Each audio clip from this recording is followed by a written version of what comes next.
You're listening to The Secrets of Doctor Who, where we discuss everything about the hit BBC series, Doctor Who. And today we're discussing the fourth Doctor story, The Face of Evil. I'm Dom Bettinelli, and joining me today on the panel are Father Cory Sticha. Hey, Father Cory. How's it going? And Jimmy Akin. Hey, Jimmy. Howdy, Dom.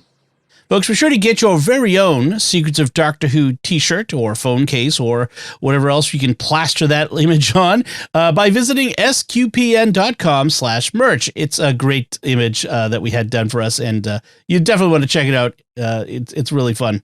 I want to tell you about another show on the StarQuest Network you are sure to enjoy called Pray Station Portable. It's a daily prayer podcast, and you can find that wherever fine podcasts are found, or at sqpn.com/PSP. And finally, I want you to stick around to the very end because we have more fantastic listener feedback that we want to share with you. And so stick around to the end for that. But in the meantime, we're going to be discussing The Face of Evil. And Jimmy, can you give us a recap of what happens in this episode? This week, the Fourth Doctor arrives alone on a planet that he's been to before, only he doesn't remember it.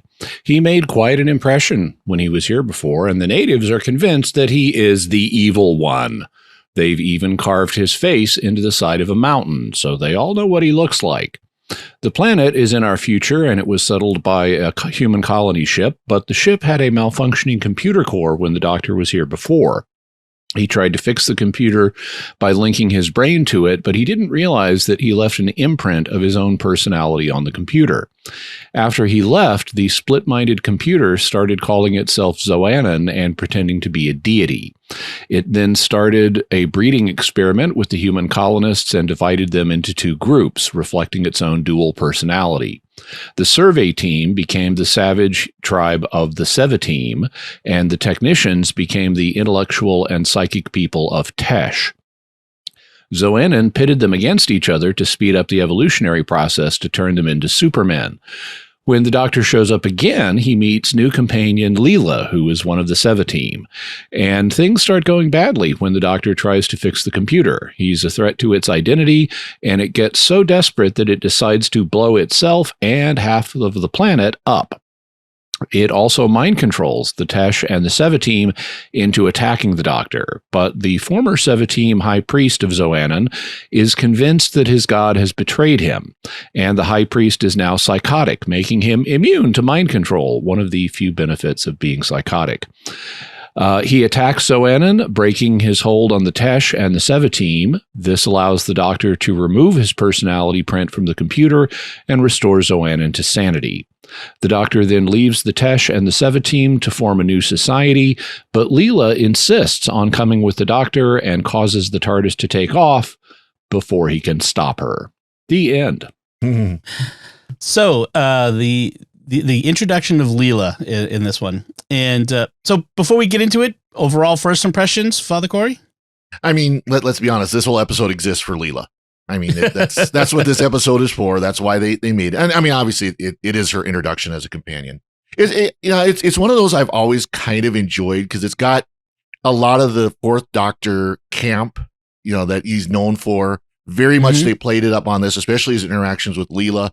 They showed early on that she's much smarter than you would think just because of her, being of the primitive tribe and all that. But it's like I said, it's one I've always kind of enjoyed just because of the camp, the interaction. We see it sets the interaction between Leela and the Doctor so well that goes on throughout her time as a companion. How about you, Jimmy? I enjoyed this. I thought it was nicely done. There's a lot to like about it. Visually, it's very interesting. I mean, it's all shot on a soundstage, but they have created two remarkably different environments. One is the kind of alien jungle that the Seva team lives in, and the other is the ship that the Tesh live in. And the Tesh ship, I mean, it's clear they have only limited sets to use, but they use them very effectively, I thought. And the forest looks interesting. I mean, it does look alien. I refer to it at one point in my notes as the plastic piping forest because a lot of the trees or plants or whatever they are seem to be made out of plastic piping with, that collapsible kind. only with additional dressing on it. But they've got a bunch of interesting things. They like one of the things they have is an animal called a horda. And at first, we actually see a horda just crawling across the forest floor. We don't know what it is. It's just an animal. And then later it turns out, oh, that's what a horda is. And so they've put some thought into it. They're going above and beyond what they had to do. They didn't have to show us that initial horda, but it's a nice visual cue. Also, there are heavy influences of Forbidden Planet in this. There are these invisible monsters that attack people, and finally someone shoots one with a ray gun, and so we can see its outline, and it's the Doctor's face, and it's specifically said to be monsters from Xoanen's id. So that's straight out of Forbidden Planet. And Leela's nice. The two competing groups have distinct personalities with their own interests. Like we learn quite a bit about the politics of the Seva team, and even about the Tesh. We get to like watch from interactions in private between members of the Tesh that they have their own culture with Beneath the Planet of the Apes vibes going on. And it like there's one scene where the Seva team are attacking the Tesh, and this Tesh guy comes in to warn their leader, and he's all excited and this is like, the Seva team are attacking, what are we going to do? They've done this and they've done that. And the leader dresses him down and says, you know, you're supposed to be intellectual, and is the great god Xoanen really going to take unto himself, into communion with himself, someone who is a gibbering animal like you are right now? Calm down and give your report. And the guy calms down and says, the Seva team are attacking. They've done this and they've done that. What should we do? Get a hold of yourself, man. Yeah. Yeah. And it's fascinating to learn about these different cultures. So I enjoyed it. I thought it's a nice episode. So for me, first time seeing it, and I enjoyed it. I heard some hints of, what we're going to see in this in our previous discussions. So finally, I've got all of Leela's time with the Doctor bookended. We just did the episode where she departs. Now we're doing the one where she shows up, and it's kind of interesting to see the whole sweep of it. I really enjoy Leela. I mean, in addition to her being, attractive. But yeah. I think it's an interesting bookend with the Doctor, this idea of this, primitive person with this extremely advanced person. And yet there's this connection. She's not as primitive as she may seem. He's sometimes not as advanced as he claims to be. Yeah. And I like that. Also, they do something in this episode which is interesting, because, there's a tendency to play the Doctor as the smartest man in the room, which of course he is, but that can, especially like in Matt Smith's time, that can make him arrogant and unapproachable. And Tom Baker is very much towards the alien weird side of things, and they use Leela as the practical one to keep him grounded. Yep. So she periodically asks questions that need to be asked that have not occurred to the Doctor, because he's so abstract in his thought that he's not noticing everything that's important, but Leela is noticing the practical things. And so, unlike a companion that simply exists to scream and ask plot-related questions, she's actually doing more than that. She's helping keep the Doctor grounded and focusing his attention on things he needs to pay attention to. So she's actually performing more of a function. Yeah. Oh, also, yeah. Janice Thorns are her Nitro 9. Yep. It's like, no more Janice Thorns ever. Well, There will Until be the Janus Thorns. Until the next time there's Janus Thorns. Yeah, right. Just keeps the supply in a pouch. Well, and we've talked about this before when talking about Leela, but she really was brought in as kind of a Pygmalion character. Trying that same idea of where the doctor is the professor trying to teach this savage, lowly savage, how to be more. And we'll get to like Talons of Wayne-Chiang, where they explicitly put that out there, where they actually put her in a Victorian dress. I mean, right. And by the time she departs, she's living on Gallifrey. I mean, she's really has become Eliza Doolittle in that sense, where she's able to pass in an advanced society. So yeah.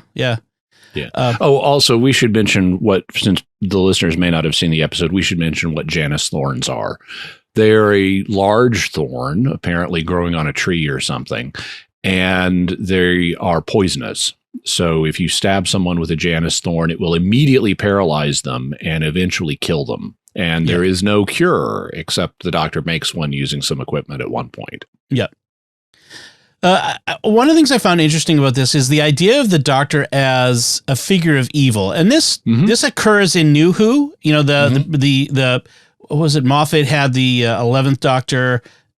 The 11th Doctor as the Doctor and the warrior, and it's similar idea where he's feared as opposed to being beloved for the good things he does. And so the Doctor shows up and he's the face of evil. He is the evil one. And I find that a fascinating, because from our point of view, he's a good person. He's quirky and he's funny, but he's the hero. And yet there's these people who fear him.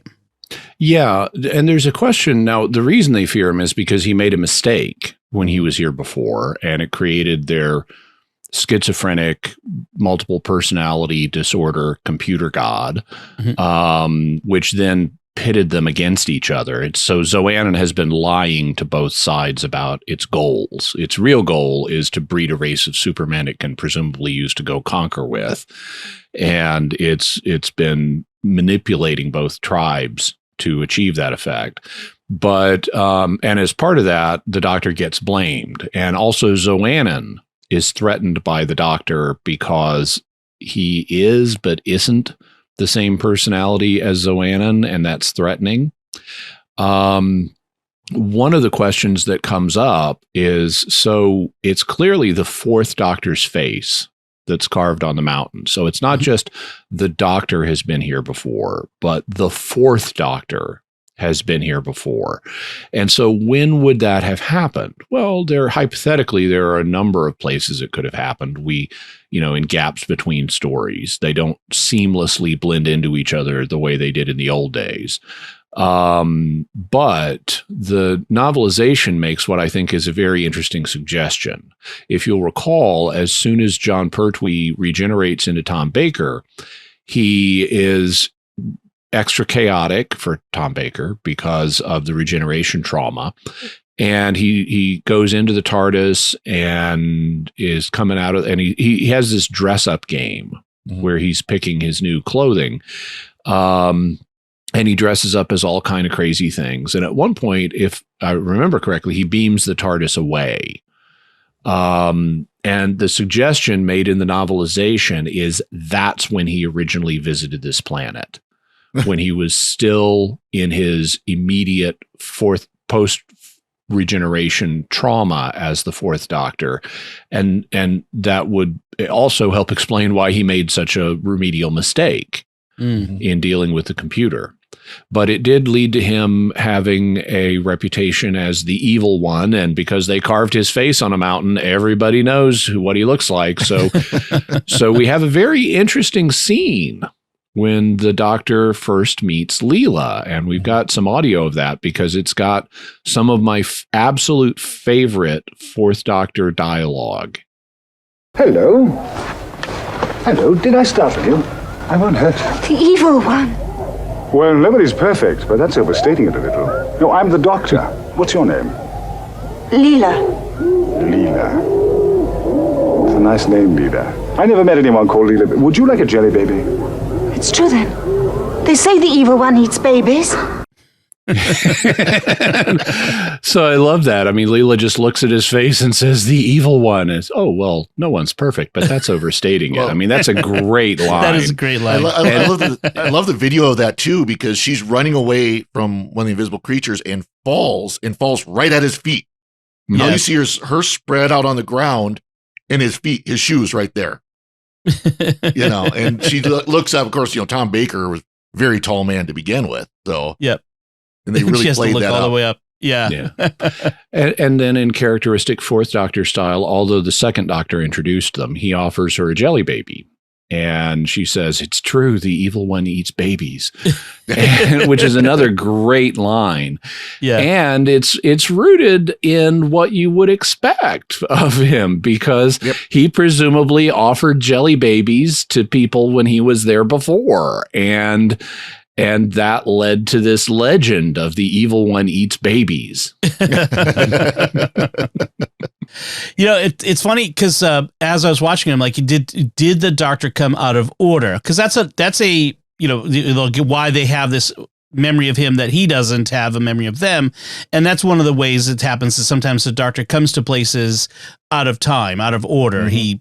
He will come later. Comes to places he hasn't been to yet. Exactly.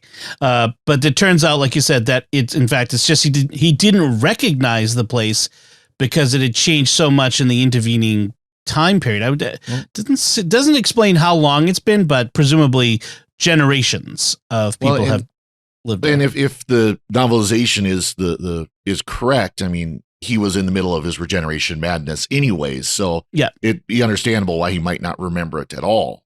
Exactly. Until later, until it gets jogged. Yeah, and the Doctor's memory is kind of wonky anyway. He also may have spent most of his time on the ship before, and when when he finally remembers is when they get to the Tesh place inside of his giant face, and he sees the ship, and he says, "I remember." So it's apparently the ship that was what his memories were focused around. Right. It's interesting. There is this subplot about eugenics, and this was a big thing in the 70s. Was these the all-knowing computer that manipulates humanity. I mean, remember Logan's Run and other 70s Colossus 1980. Right. 70s sci-fi about human beings under the thumb of a computer that's making it perfection or managing life or that sort of thing. So I think it's interesting to see that come up here. That was a theme at the time.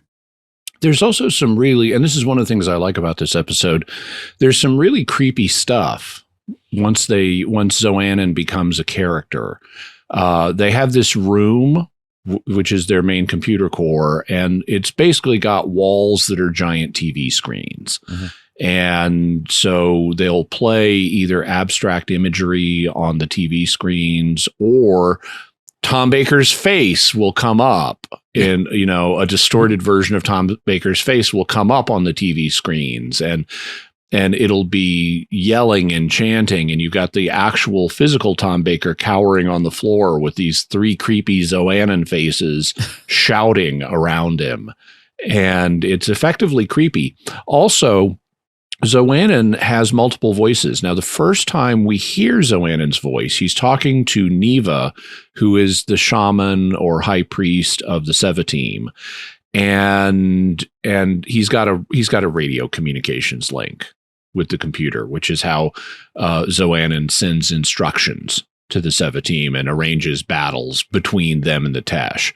So we hear him talking to Neva, and it's Tom Baker's voice. Mm-hmm. And it's clear, if you know the show, it's Tom Baker's voice.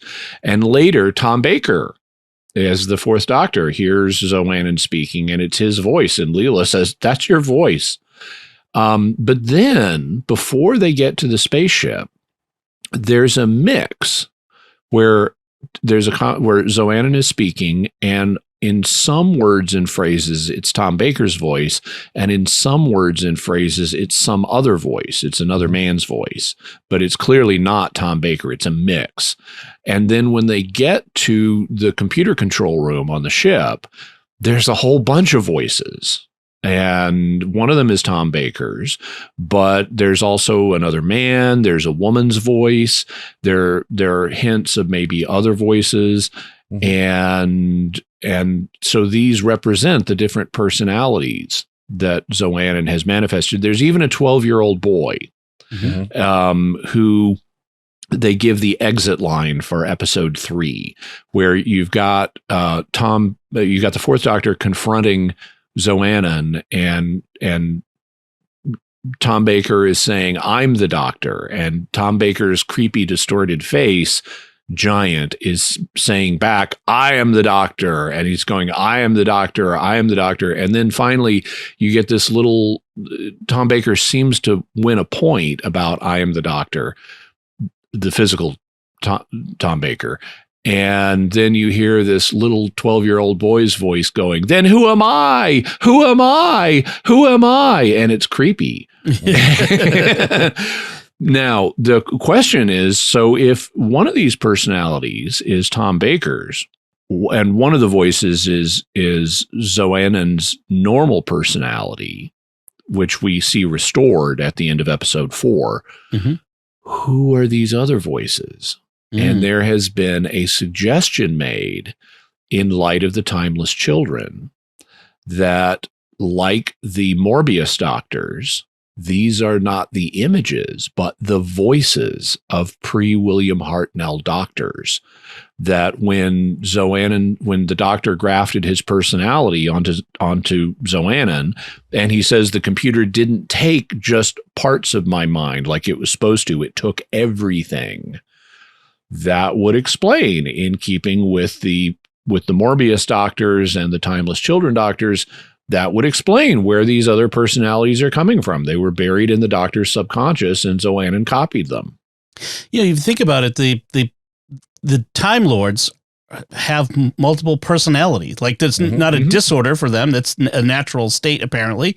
And yet when you copy that out and impose it on this another entity, this machine, it comes out as a multiple personality disorder. So it's, I could see that being an interesting explanation. There are at least four other voices. Four voices, yeah. And I mean, that's a huge retcon, obviously. There's no hint of the Timeless Child. The Morbius doctors, they really didn't explain them very much at this time.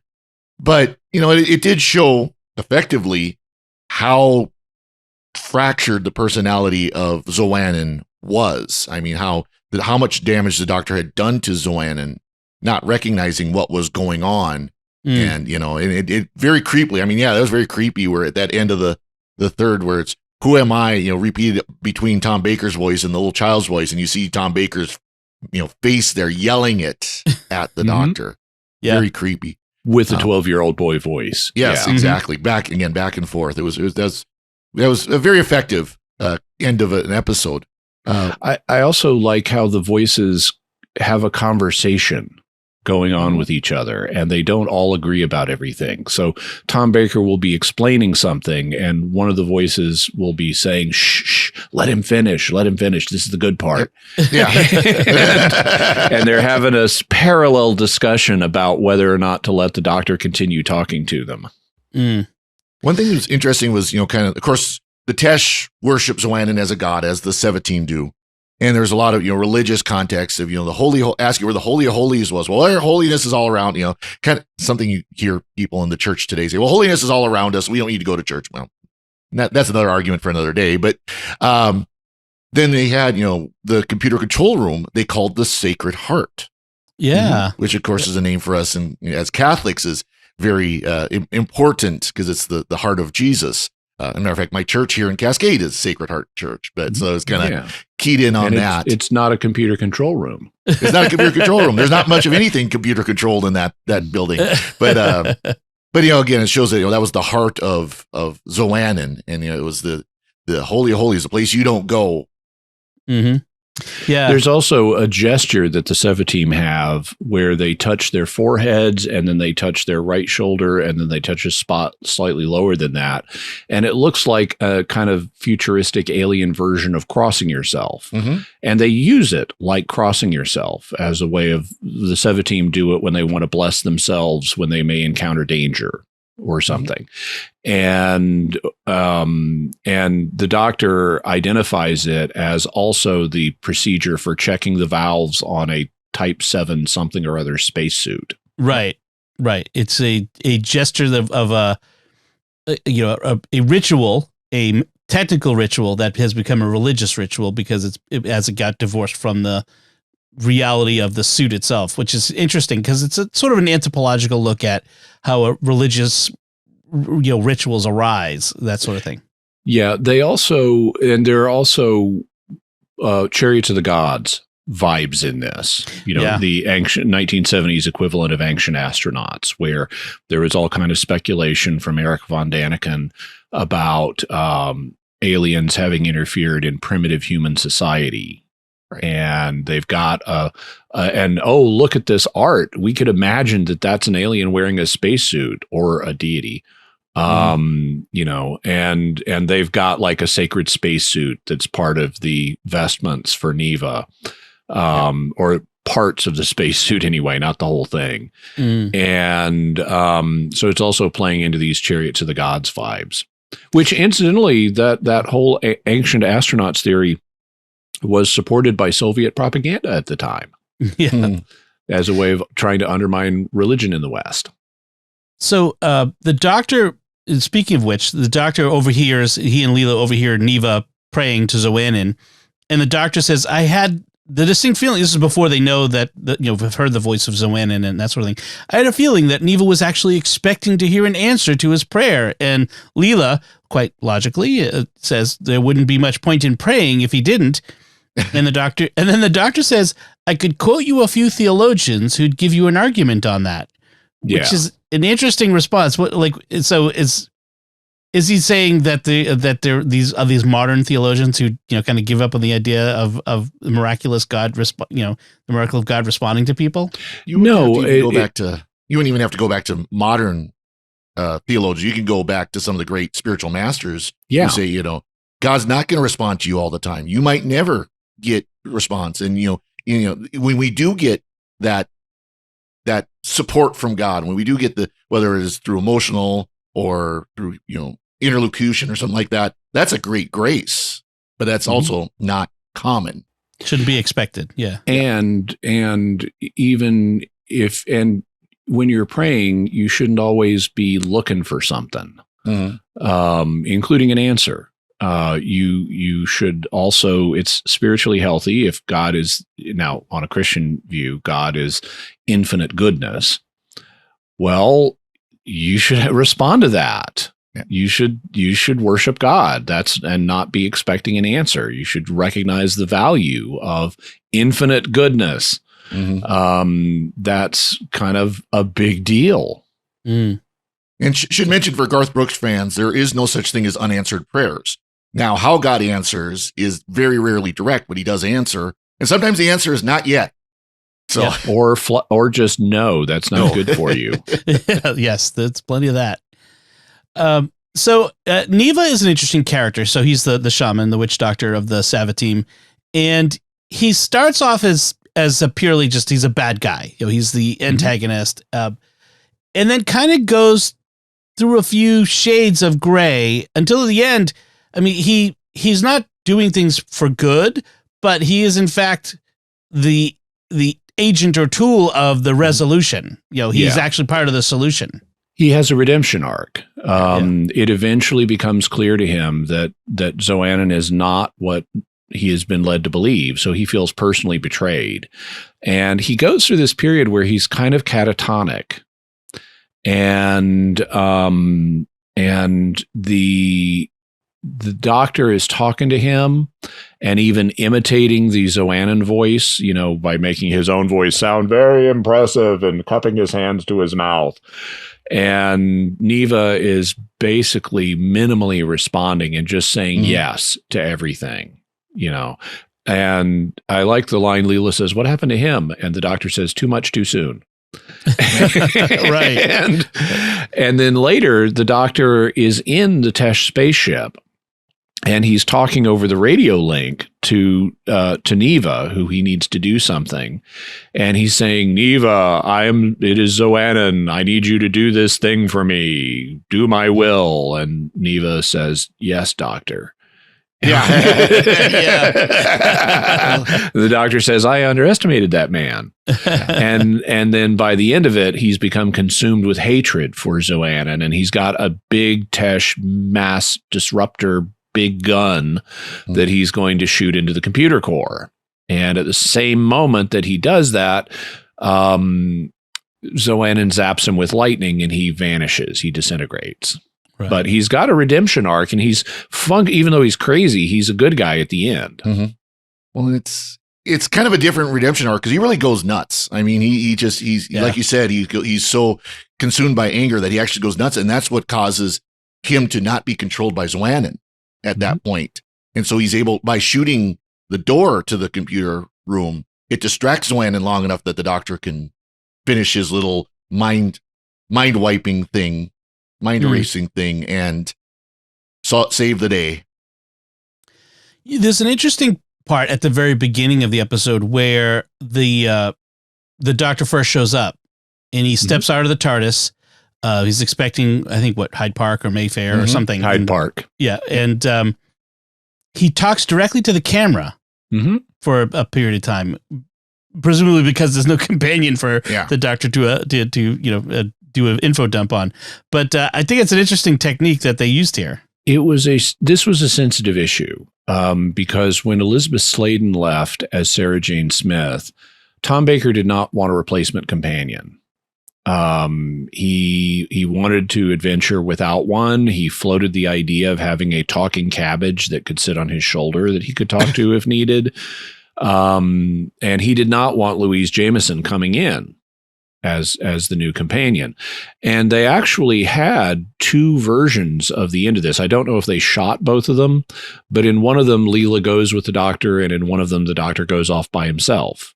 So now, for all I know, they may have always intended Louise Jones to be the new companion as Leela, and they were just humoring Tom Baker by suggesting otherwise. But he really did not like having a new companion, and he was actually cruel to Louise Jameson off camera.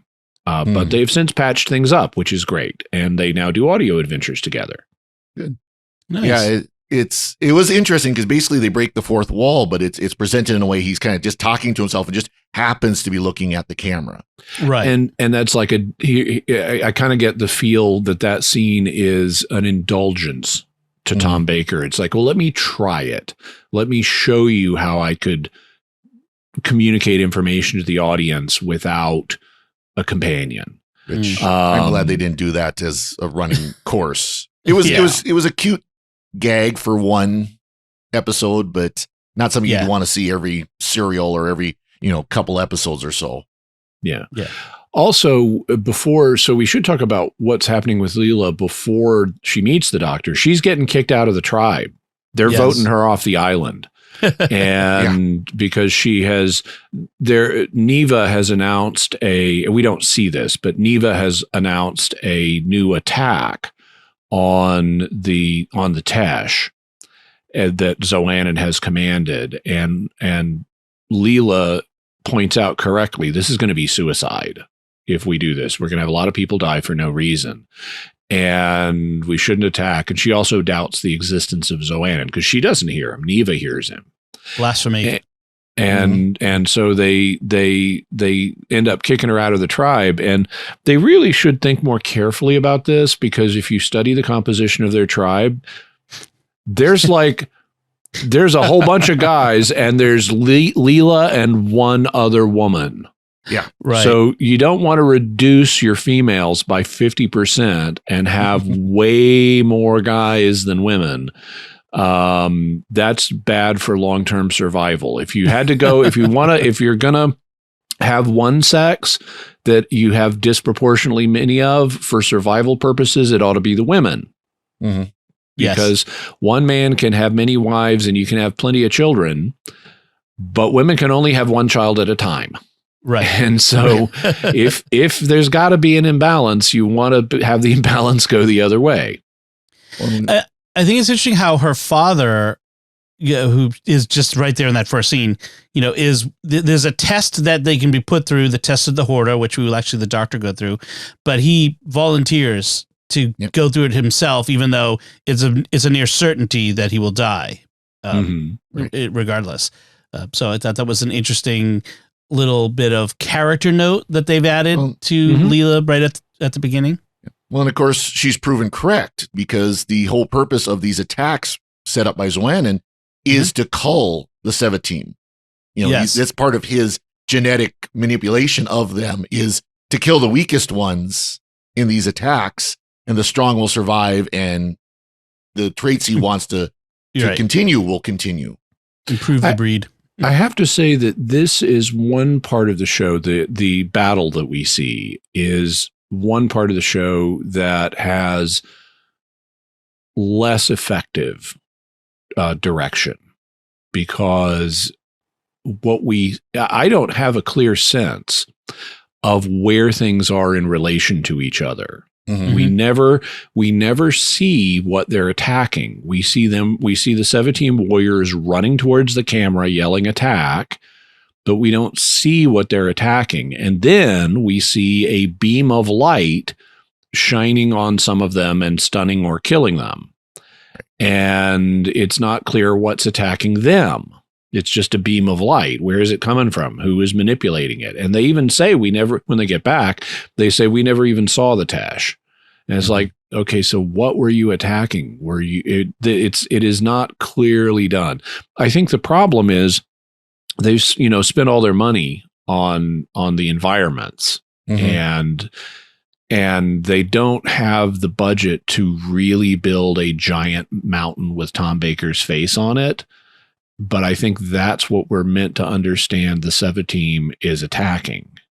And they can't actually show that, since they only have a miniature of the mountain with the face. But that's the best I can figure out what they're attacking. It seems to be at that location, but things are not well directed at this point. So I think that is a flaw in this episode. Yeah. They, supposedly, there's that time barrier that we see very briefly where Tom Baker shows Leela it and says, this is, they're, a second ahead or whatever it was, it's one of those where it's like a time offset barrier, but there's supposed to be a bridge that opens up, and that's what they're going towards. But like you said, they probably didn't have the special effects budget to actually show, this barrier with an opening in it that they're rushing towards. And, the whole point of the battle is to cull both sides, right? To improve the breeding of both sides. But if there's no Tesh there, I'm not sure how that is effective, Yeah. So, yeah. The Horda test also, I thought, was a little weak. Basically, they've got this animal called a Horda that will, strip it's the like flesh. A Cybermat with giant jaws. Yeah. In my notes, when we saw it the first time, I called it a giant land louse. Yeah. I called it a sand piranha. Yeah. But they will swarm, and a swarm of them can pick the flesh off your bones really quickly. And so they've got a big pit full of Horda. And Horda, apparently, like sheep and fish, is a noun that can either be singular or plural. And they make you stand on this rock covering to the Horda pit, and it's cut in segments. And then they pull a lever, and the segments start to come apart. And once they come fully apart, you'll fall into the Horda pit and die. But they also have a boulder being lowered on a vine, and they give you a crossbow.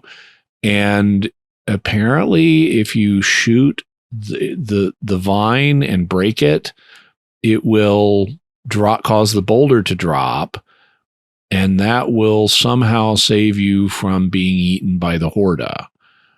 And I think the boulder's a counterweight for for whatever's opening the that's my sense. So my guess is that it'll stop the parts of the stone covering from going any further apart. Yeah. And so you won't fall, and then you can just get down having passed the test. but they don't explain it clearly enough. No. And so that's a weakness in the writing. Also, these are marksmen. This is a tribe that depends on hunting. Lots of people ought to pass the Horta test. Lots of people ought to be able to shoot that vine and cause the boulder to fall. Yeah. So it shouldn't be the automatic death sentence that it is if you've got it set up this way. Also, notice that the Seva team have metallurgy because they're all using crossbows with metal crossbeams and stuff. Yeah. Leela does tell the doctor before that, wait till the line gets thinner as it goes up. So if you shoot too soon, it might not sever the whole vine. Mm-hmm. So there's sort of this balance you're striking between how far open you're willing to let it go before you shoot it, which is an interesting concept. But you're right, they didn't explain it very well. I did like the fact that that the doctor, they decide to put the doctor through this trial as the evil one, and they kind of give him this, the whole witch drowning thing, the whole idea of if he's a god, he can't be killed. So let's throw him in the pit of the Horta. If he dies, then he's not a god, and he passes, and he's not the evil one. Does he weigh the same as a duck? yeah, exactly. She turned me into a newt. So of course he passes the test and says the whole reason he's able to shoot so well is because he learned from William Tell, the famed Swiss bowman. Yeah. So he makes an overture to history there. There you go. Overture. Also in that scene, I like the fact that this some dude in the tribe slaps Leela, and so the doctor casually flips a Horta at him, so it chomps down on his shoulder, bites him on the shoulder, and he runs off. that was a nice touch. That another funny moment was when Leela's the one who figures out that the way into the Tesh zone, the ship, is to go through the face of the evil one, but she's like, so up his nose? The doctor is very offended at the idea that one would be able to crawl up the nose. It is not that large. Through the teeth and through the lips and over the teeth. Exactly. So one thing I noticed is Leela does spend an awful lot of the time of these 4 episodes being carried around unconscious. Did you notice that? Like she gets knocked out and paralyzed and various other things. A bit. Definitely has lots of her own agency, though, especially once they're on the Tesh ship and she's basically going around picking them off with the disruptor guns. That's a nice thing that they establish here, that Leela is the muscle when she's with the doctor. Mm-hmm. She's and that will be true throughout her run. She's an early version of Ace. Yeah. She's got Janice Thorne's instead of Nitro 9, but she's going to protect the doctor, even if it means killing people. Right. And she's like a knife. Earlier, more violent version of Ace. Well, they even said that, like with the eugenics that the Zoanna was doing, that the Seva team was being bred for the strength and the agility and reason, not intellect per se, but the ability to be crafty, to be clever in battle.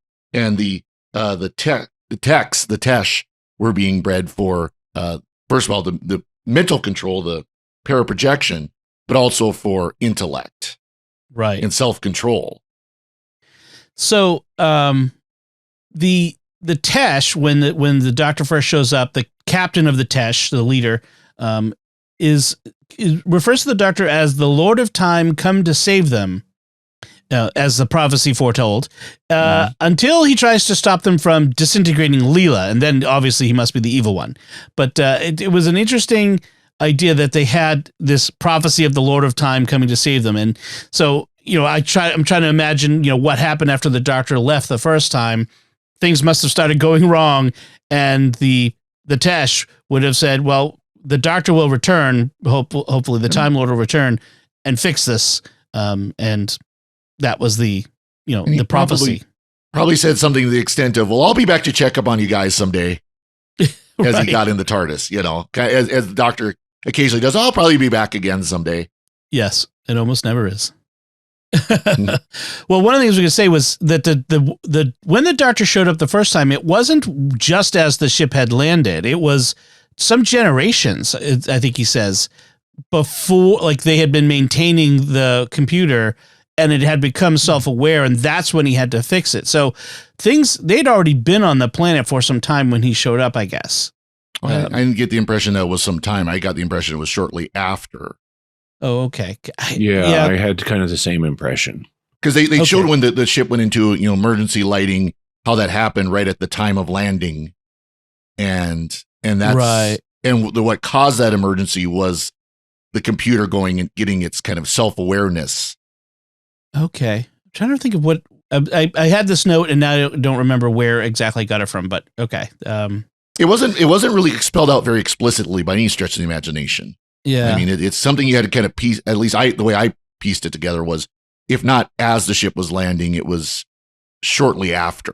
Yeah. There was some moment where he talked about them maintaining it for generations. I might have misunderstood. And that's the after. Yeah. Oh, I remembered what I was going to say. It has to do with why they were going to dissect or disintegrate Leela. They call it particle analysis. And the Tesh leader explains it to the doctor. He assumes that the doctor has brought them Leela for this purpose because the Seva team have the ability at times to get through the barrier and make war on the Tesh. And so they want to essentially dissect Leela to find out how are they able to do that. Mm-hmm. And the doctor says, no, you don't understand. They're not getting through the barrier. Zoannon is lowering it right. to bring on these battles. And that is blasphemy to the Tesh leader because Zoannon is their good god. He's on their side. He's not lowering the barrier to let the Seva team in his view. Right.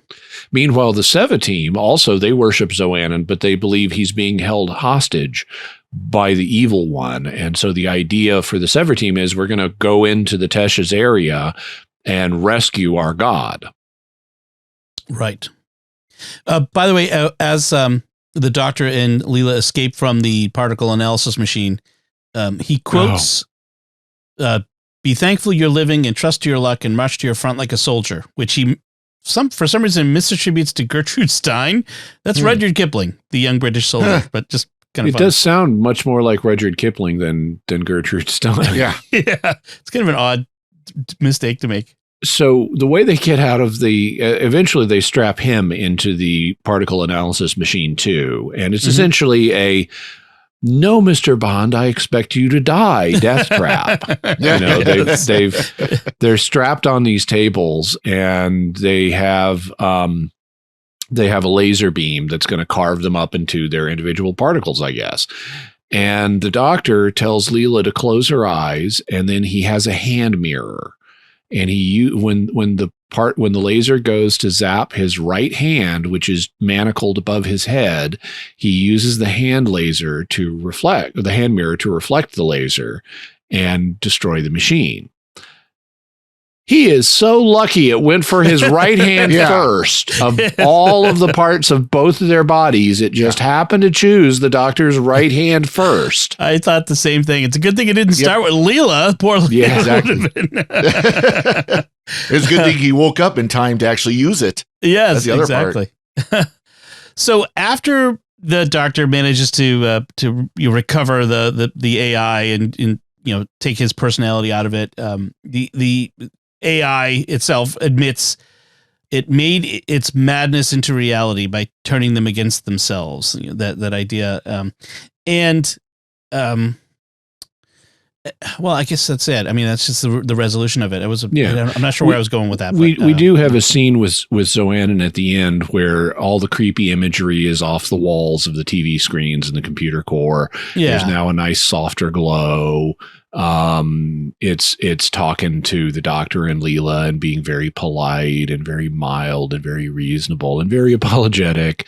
Right. It materializes a couch for them to sit on and invites them to sit.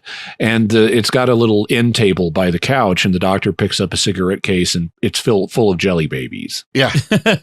He pulls one out and he taps it like he's tapping a cigarette. Yeah. So is Leela the first companion to trick herself, trick the Doctor into getting herself as a companion on the TARDIS? Ian and Barbara. Oh, I suppose they sort All the of. way back to the beginning. He sort of kidnapped them, though. Yeah. Yeah. But they still tricked their way onto the TARDIS. They didn't trick their way TARDIS. in. Yeah. Yeah. I mean, there's what's his name in the fifth Doctor's time that we've been talking about, the Black Guardian. Turlo. He kind of tricks the Doctor into taking him along, but the Doctor still invites him aboard. Yeah. But Leela just rushes on board and takes off. Yeah. We haven't gotten here yet, but Tegan will do the same thing. Tegan will get on the TARDIS, not realizing what it is. The Doctor will not realize she's there, and she ends up an accidental traveler. I don't. Oh, we did that one. Yeah. Yeah, we did. Well, no, Regeneration. We haven't reached it in Tom Baker's timeline yet. Okay. I see what you're saying. It's because she comes after Leela. I get you. I'd have to think my way through the list of companions, but Leela may be the first to, against the Doctor's will, barge on and become a companion.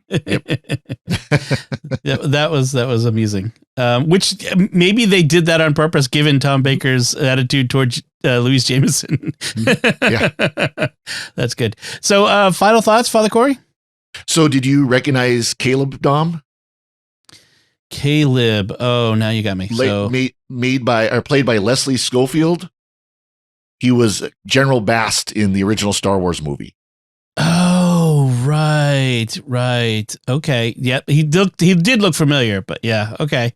He's one of those actors that shows up quite a bit, and another one of those common British secondary actors. There were a lot of Star Wars generals of the time who show up on, Star Wars Imperial officers who show up in Doctor Who at this around this time period. That was good. I also noticed that making Star Wars at this time, right? Yeah. I also noticed that the leader of the tribe's name was Andor, which is kind of funny. Speaking of names, weird coincidence. I assume that has nothing to do with Star Wars, though. It's just it's just to give him a manly name. So yes. There is a company called Neva, a startup, a search engine startup that just shut down this past week. And so I had the article with it talking about Neva shutting down on my, because, for Secrets of Technology, on my screen while it's playing. And I'm like, wait, did they say Neva? It's spelled the same way in everything. I wonder if they're Doctor Who fans or something. It's kind of a weird idea, because he was sort of accessing the ultimate search engine, right? Yeah, exactly. So just kind of a funny coincidence. With the names, now I don't know where Neva comes from. Andor is related to Greek roots that would mean a man. Tomas is clearly Thomas. Caleb is clearly Caleb, which is the Hebrew word for dog. And then they have, I gather, the leader of the Tesh is named Jabal, which also has Hebrew roots. And then there's one of the other Tesh is named Gentech. And that sounds like a biotech startup company. Yeah. But I'm guessing it's meant to be derived from something like genetic technology or something like that. Gentech. Or his position on the ship, general technician. General technician could be that. Yeah. Now Leela's name, I have a feeling that's kind of a wink to the Pygmalion, because the street urchin in Pygmalion was Eliza. Yes, Eliza, Leela. So that's very easy to make that shift between Eliza and Leela. I wonder if Leela in the animated show Futurama. I wonder if that's inspired at all by this. It's kind of funny. Yeah, could be. Any other notes, Father Cory? Nope. How about you, Jimmy? They have a litany that Neva leads, only, so there are interesting religious themes in this, but they, at one point, Neva is leading a litany that isn't a litany. It's just a sacred story with responses. That is not the same thing as a litany. A litany is a list of things that you are reciting, like the 99 names of God, or here are all of these saints, or here are all of these titles of Mary. It's a list. And this is not a list. This is just a sacred story that people are occasionally saying, kill the Tesh during. Yeah. It's closer to the passion story of our Lord that we do at Good Friday and Palm Sunday. Yeah, we don't have any good stories where we chant kill the Tesh or similar in our. Yeah. It's a little more violent religion. It is. I don't know. People seem to enjoy crucify him on Palm Sunday. Especially the kids. They get into that. Really? So, okay. Yes. It's the acting phase of it. Yep. Crucify him. All right. So if that's all we have for this time, I want to get to our listener feedback. And this feedback came in via email from Jack, who writes, I've recently discovered SQPN. Welcome, Jack. And have been listening to your Secrets of series as a compendium to my daily Doctor Who viewing. Kudos. I have a knot in my brain that I'd hoped that y'all would have addressed, but did not. If Rory, as a robot, has lived for 2,000 years while guarding Amy, why would he grow old with Amy and die after a typical lifespan when sent back in time by the Weeping Angels? Because he ain't a robot no more. Nope. Mm-hmm. He was a robot in one timeline leading up to the Big Bang. And when they rebooted the universe, Rory became a human again. Right. It changed the timeline back so that he would never become an Auton. The Auton in that new timeline. Yes. I'm pretty sure we mentioned it, but if we didn't, maybe it went by quick. But or maybe we could have been clearer. Yes, yes. Just remember, Doctor Who, there's always wibbly wobbly, timey wimey. So, I mean, exactly. I think I missed that the first time I watched that. I have to say that episode, The Big Bang, was pretty confusing and for me the first time I watched it. So it's not surprising that would go by quick. I remember in the past having a question about, so is Rory a robot now? In my mind too. Yeah. But the explanation is he's not because of the Big Bang. Right. All right. Well, and thank you, Jack, for the feedback. We hope you continue to enjoy the Secrets of Doctor Who. Yeah. But as we wrap things up, I'd like to take a moment to thank our patrons who make it possible for us to create the Secrets of Doctor Who, including Anthony W., Caleb L. Caleb, that's your episode. Trees G, Hasidi E. I hope I said that right, Hasidi. And Chris K. Their generous donations at sqpn.com/give make it possible for us to continue the Secrets of Doctor Who and all the shows at StarQuest. And you can join them by visiting sqpn.com/give. We'd also like to thank Victor Lambs, who edited this episode. So that's it from us. What did you think of The Face of Evil? You can let us know by commenting on the show at sqpn.com or the Secrets of Doctor Who Facebook page, or send an email to drwho@sqpn.com, or visit our StarQuest Discord community at sqpn.com/discord. You can watch The Secrets of Doctor Who in video on our YouTube channel at youtube.com/StarQuestMedia, where you should leave a comment, subscribe to the channel, and, of course, make sure to hit the bell. We'll be back next time when we'll be discussing the 12th Doctor story, The Woman Who Lived. Until then, Jimmy Akin, thank you for joining me and sharing the Secrets of Doctor Who. Thanks, Tom. Father Cory Sticha, thank you as well. Thank you, Dom. And once again, I'm Dom Bettinelli. Thank you for listening to the Secrets of Doctor Who on StarQuest. And remember, answers are easy. It's asking the right questions that's hard.